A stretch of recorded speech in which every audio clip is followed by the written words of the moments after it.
Harshini channel. இந்த சேனலில் பார்த்தோம் அப்படின்னா இன்றைக்கி எப்போவும் வந்து உங்களுக்கு சமையலே போட்டுட்ருக்குமே அப்படின்றதுக்கோசரம் கிருத்திகாவுக்கு வந்து நேற்றுக்கு பார்த்தீங்க அப்படின்னா ட்ரெஸ் எல்லாம் தைச்சி வந்துடுங்க. சரி, அதை இந்த வீடியோவில் உங்களுக்கு காமிப்போம்.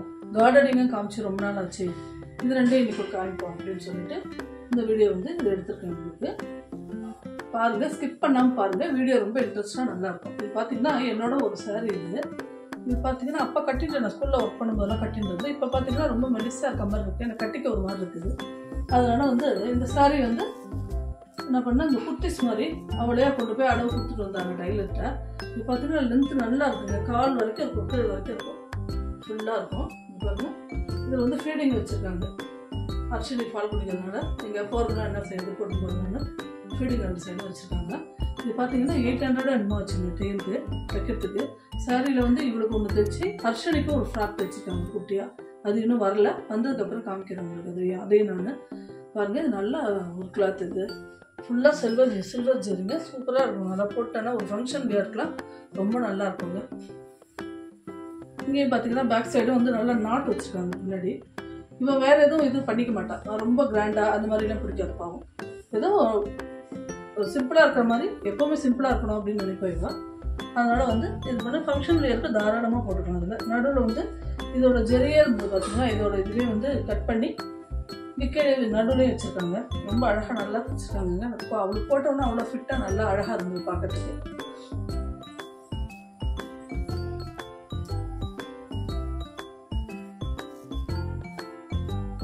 அடுத்தது பார்த்தீங்கன்னா இந்த சாரீ நீங்கள் அடிக்கடி பார்த்துருப்பீங்க. இது கிருத்தியாவுக்கு ரொம்ப பிடிக்கும். இந்த மாதிரிலாம் டிசைன்ஸ் எல்லாமே இந்த மாதிரி இருக்கிற சாரீஸ்லாம் அவங்களுக்கு ரொம்ப பிடிக்கும்.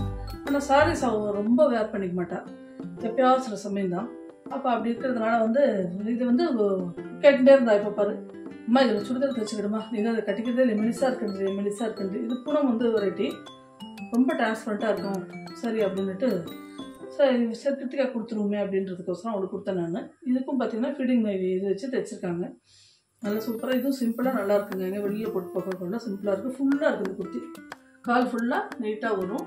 3/4 வந்து ஹேண்ட்ஸ் வச்சுருக்காங்க. ரொம்ப நல்லா இருக்குது பாருங்கள். பின்னாடி வந்து நாட்டும் வச்சுருக்காங்க தைக்கிறதுக்கும். இதுவும் 800ங்க. அடுத்தது பார்த்தீங்கன்னா இந்த சாரீ பார்த்தீங்கன்னா ரொம்ப நாள் பழைய டிசைன்ஸ். இதெல்லாம் நாங்கள் கட்டிக்கும் போது பார்த்தீங்கன்னா இதெல்லாம் பார்த்தீங்கன்னா 80-90 அந்த மாதிரி இதில் ரொம்ப இதாக இருந்தது. ஆனால் இப்போ அந்த டிசைன்ஸ் வந்துட்டுருக்கு. பழைய டிசைனில் இப்போ விரும்பி நிறைய போட ஆரம்பிச்சிட்டாங்க, நிறைய வந்துட்டுருக்கு. இது பார்த்தீங்க அப்படின்னா நல்ல ஒரு இதுங்க. இது இந்த கலர் பார்த்தீங்க அப்படின்னா மேலே வந்து நல்ல ஒரு மாதிரி கோல்டன் கலர் மேலே. அதில் வந்து அங்கங்கே வந்து இப்போ கிட்ட காட்டாக உங்களுக்கு தெரியும் கேமராவில். இது பாருங்க, அங்கங்கே வந்து உங்களுக்கு வந்து லீஃபாக கொடுத்துருக்காங்க. ப்ளூ வித் இது சம்பி ஒர்க்கு நிறைய பிங்க் அதெல்லாம் கொடுத்துருக்காங்க. பார்க்கவே ரொம்ப சூப்பராக நல்லா இருந்ததுங்க. ஹேண்டு இது மாதிரி வச்சுருக்காங்க, 3/4 ஹேண்டு சூப்பராக இருக்கு பாருங்க. இவங்க இந்த கையில் மட்டும் இது மாதிரி வச்சுட்டு நல்லா நீட்டாக தைச்சிருக்காங்க. பார்த்தா ரெடிமேடில் எடுத்த மாதிரி இருந்து அவ்வளோ அழகாக நல்லா தைச்சிருக்காங்க. நடுவில் இது மாதிரி ஒர்க்கு இது மாதிரி ஒரு த்ரெட் ஒர்க் ஒன்று பண்ணியிருக்காங்க ப்ளூ கலரில், அதுவும் சூப்பராக நல்லா இருந்தது. பாருங்க இந்த சாரி, இது வந்து தலப்பாக இருக்கும், உடம்பு ஃபுல்லாக இந்த மாதிரி வரும்.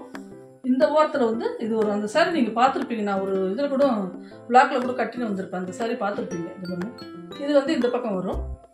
இது வந்து தலப்பு இதுக்கும், உடம்பெல்லாம் இந்த மாதிரி ப்ளூ இருக்கும். இதுக்கு வந்து ப்ளவுஸ் பார்த்தீங்க அப்படின்னா பிளாக் போட்டுப்பேன், இல்லைன்னா இந்த கலரில் ப்ளவுஸ் இருக்குது. அந்த ப்ளவுஸ் போட்டு நான் பிளாக்ல வந்துருப்பேன். 2 தடவை கட்டின்னு இருக்கேன்னு நினைக்கிறேன். இது முன்னாடி ஸ்கூல் இது பார்த்தீங்கன்னா அடிக்கடி எங்கள் ஃபங்க்ஷன் போட்டு தான் கட்டிட்டு ரொம்ப பிடிக்கும். இது உடம்போடு அப்படியே ஒட்டி இருக்கும் இந்த சாரி, ரொம்ப நல்லா இருக்குங்க. இது பார்த்தீங்கன்னா இதுவும் வந்து ஃபீடிங் இதை தைச்சதுனால அவங்க வந்து 800 இதுக்கு வாங்கிட்டாங்க. ரொம்ப சூப்பராக இருக்குங்க. இது பார்த்தீங்கன்னா அவருக்கு ஒரு 3 ட்ரெஸ் ஆச்சு, நல்ல ட்ரெஸ்ஸாக. அதுவும் நல்ல சாரீஸ் இது எல்லாமே. சரி, நம்ம கட்டிக்காத இந்த மாதிரி வச்சுருக்கிறத வந்து குழந்தைங்களுக்கு கொடுத்தா அந்த மாதிரி தைச்சி கொடுத்தா அவங்க வந்து யூஸ் பண்ணிப்பாங்க அப்படின்ற ஒரு ஐடியாவில் தான் நான் இந்த மாதிரி தைச்சேன். இதுலேயும் பார்த்தீங்கன்னா ஹர்ஷனிக்கு ஒரு ஃப்ராக் தைச்சிருக்காங்க. குட்டியாக ஃப்ராக் அழகாக தைச்சிருக்காங்க அவங்களுக்கு. நான் பொதுவாகவே இந்த சாரீஸில் உள்ள ப்ளவுஸ் இருக்குது பார்த்தீங்கன்னா, அது முக்கால்வாசி என்ன பண்ணுறது, அந்த ப்ளவுஸ் வந்து எனக்கு என்ன பிளெயின் போட்டால் தான் பிடிக்கும். ரொம்ப ரேராக போட்டுப்பேன். ரொம்ப வேறு வழியே இல்லை, இந்த இதுக்கு வந்து இதான் போட்டாகணும் அப்படின்ற இருக்கும்போது போட்டால் தான் நல்லாயிருக்கும் அப்படின்ற சாரீஸ்க்கு மட்டும்தான் அந்த மாதிரி அதிலே எடுத்து தைப்பேன். இப்போ வந்து சாரீஸ்லேயே ப்ளவுஸ் இருக்கும்போது பார்த்தீங்க அப்படின்னா அது வந்து மோஸ்ட்லி வந்து ஹர்ஷினிக்கு தைச்சிருவேன். ரொம்ப ரேராக தான் நான் தைச்சிப்பேன். ஹர்ஷினிக்கு வந்து அது வந்து குட்டி குட்டியாக அழகாக இருக்கும். அது 1 மீட்டர் இருக்குமா, குட்டி அழகாக ஃப்ராக் போட்டுக்க நல்லாயிருக்கும் உங்களுக்கு. அவங்களுக்கு அது தைப்பேன். இப்போ அவள் ஃப்ராக் வரட்டும், வந்ததுக்கப்புறம் நான் அவங்களுக்கு காமிக்கிறேன். இதை தொடர்ந்து பார்த்தீங்கன்னா கார்டன் வீடியோ இதோட அட்டாச் பண்ணியிருக்கேன், அதையும் பாருங்கள். இப்போ கார்டனிங் வீடியோ பார்க்கலாம் வாங்க. ரொம்ப நாள் ஆச்சு நம்ம கார்டனிங் வீடியோவில் உங்களுக்கு கார்டனிங் காமிச்சு. பார்த்தீங்க அப்படின்னா வீட்டில் வந்து ஒரு சின்ன ஒரு செடி வச்சு நம்ம அதை வந்து பராமரித்து அதுலேருந்து எடுத்து நம்ம பறித்து சாப்பிடும்போது மனசுக்கு சமையல் பண்ணி சாப்பிடும்போது மனசுக்கு ஒரு தனி சந்தோஷம் தாங்க. அதுவும் காலங்காத்தால் எங்கள் வீட்டில் பார்த்தீங்க அப்படின்னா ஒரு கப்பு காஃபி எடுத்துகிட்டு இந்த ஊஞ்சலில் உட்காந்து இந்த செடிகள்லாம் தூங்கி இருந்தோடனே இந்த செடிகளை வந்து பார்க்குற வேலை தான் எனக்கு. அது என்னமோ தினம் வளர்கிற மாதிரி, அது என்னவோ அது பார்த்தா மனசுக்கு ரொம்ப நல்லா இருக்கும். பசுமையான அந்த செடிகள், ஜில்லுன்னு அந்த காற்று, இதெல்லாம் காலங்காத்தால் வந்து நம்ம வந்து காற்றை சுவாசிக்கும் போதும் அந்த பசுமையான செடிகளை பார்க்கும்போது மனசுக்கு ரொம்ப இதமாக இருக்குங்க. அதனால் வந்து எப்போவுமே நான் வந்து காலையில் எழுந்த உடனே வந்து செடிகளை பார்த்துருவேன். பார்த்தீங்க அப்படின்னா இந்த செடி வந்து இப்போ பார்த்துருப்பீங்க நீங்கள், மரம் மாதிரி நல்லா பெருசாக வளர்ந்துருக்குங்க. பவழமல்லி பூ டெய்லி பூ கொஞ்சம் கொடுக்குது. ஆனால் இப்போ கொஞ்சம் சீசன் இல்லாததுனால கொஞ்சம் கம்மியாக தான் இருக்குது. ஜூன் மாதம்லாம் பார்த்திங்கன்னா நிறைய பூ கிடைக்கும். இது கோவிலுக்கு கொடுப்போம், பக்கம் இருக்கிறவங்களுக்கு, கோவிலுக்கு எல்லாருக்கும் கொடுப்போம். போகுது பவழமல்லி எங்களால் பெருக்க முடியாது, அவ்வளோ பூ வரும். இப்போ கொஞ்சம் சீசன் கம்மியாக இருக்கிறதுனால கம்மியாக தான் பூக்குது. அடுத்து பார்த்திங்கன்னா வெண்டைக்காய், ரோஸ் நல்லா பெருசாக இருக்குங்க. ஒரு 7 ரோஸ் பறிச்சிட்டோம். இருந்தாலும் நிறைய மொட்டு பிரிச்சுட்டே வருது. அடுத்தது பார்த்திங்க அப்படின்னா வெண்டைக்காய் பாருங்கள், நிறைய பிஞ்சு விட்டுருக்குங்க. முதல்ல வந்து பார்த்திங்கன்னா ஒரு பூ மஞ்சள் எல்லோ கலரில் பூ அழகாக பூத்துது.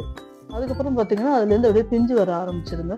நிறைய ஒவ்வொரு செடியிலையுமே இடம் இல்லாத பாருங்கள், குட்டி குட்டியாக அழகழகாக நிறைய வந்து பிஞ்சு விட்டுருக்கு காய். அதான் எப்போ சொன்னாங்க வைக்கும்போதே, அந்த விதை போடும்போதே அவங்க சொன்னாங்க அந்த இதில்.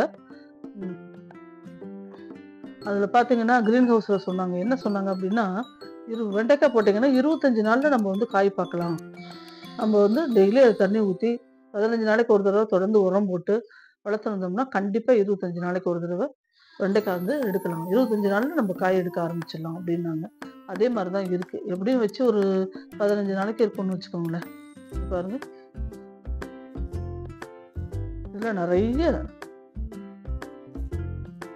ஒரு செடியிலேயே பார்த்தீங்கன்னா ஒரு 4-5 காய் இருக்குங்க. ஒவ்வொரு செடியிலையும் பார்த்தீங்கன்னா ஒரு 4-5 காய். எல்லோ கலரில் பூ, அந்த பூவே ரொம்ப அழகாக நல்லா இருக்கு. அந்த பூ அவ்வளோ சூப்பராக இருந்ததுங்க, எல்லோ கலரில்.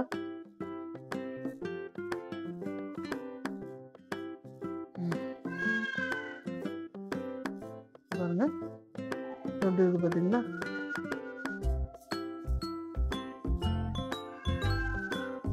அப்படி வந்து நல்ல பூ வந்து நல்லா இருக்குங்க, பூ காயுமா. அதோ சத்திப்பாடா,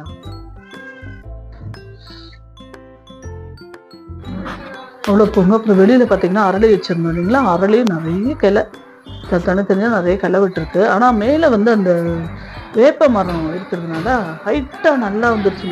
செடியில் ஹைட்டாக வந்ததுனால அந்த வேப்ப மரம் வேறு அது வளர்ச்சி எடுத்துது. 2-3 கிளை வெட்டி விடணும். இந்த பக்கம் ஒரு வேப்ப மரம் இருக்குது, அதனால் அதை அப்படியே விட்டு இதில் கொஞ்சம் வந்து கழிச்சு விட்டுருவோம், கொஞ்சம் கட் பண்ணி விடணும் அப்படின்னு நினச்சிட்ருக்கேன். பார்ப்போம் அது என்னைக்கு முடியுது, ஆள் யார் கிடைக்கிறாங்க பார்த்து நம்ம அது ஆள் ஏற்பாடு பண்ணி கற்றுக்கணும். எப்படிதா அர்ஷனா எக்ஸாம் முடிச்சுட்டு எப்படி எக்ஸாம் எழுதுனா அர்ஷன் எப்படி சூப்பராக இருக்கியா? எவ்வளோ மார்க் வரும்? எக்ஸாம் வந்து நல்லா எழுதிட்டேன் அப்படின்றோம். பார்த்துட்டு நல்லா எழுதுங்க பாட்டி அப்படின்றா. மார்க் எவ்வளோ வரும்னா அது எவ்வளோ வருமோ தெரியல அப்படின்ட்டு போகிறோம். இந்த வீடியோ எல்லாருக்கும் பிடிச்சிருக்குன்னு நான் நம்புகிறேன். லைக் பண்ணுங்கள், ஷேர் பண்ணுங்கள், சப்ஸ்கிரைப் பண்ணுங்கள். நாளைக்கு வேறு ஒரு வீடியோவில் உங்களை நான் சந்திக்கிறேன். நன்றி, வணக்கம், பாய்.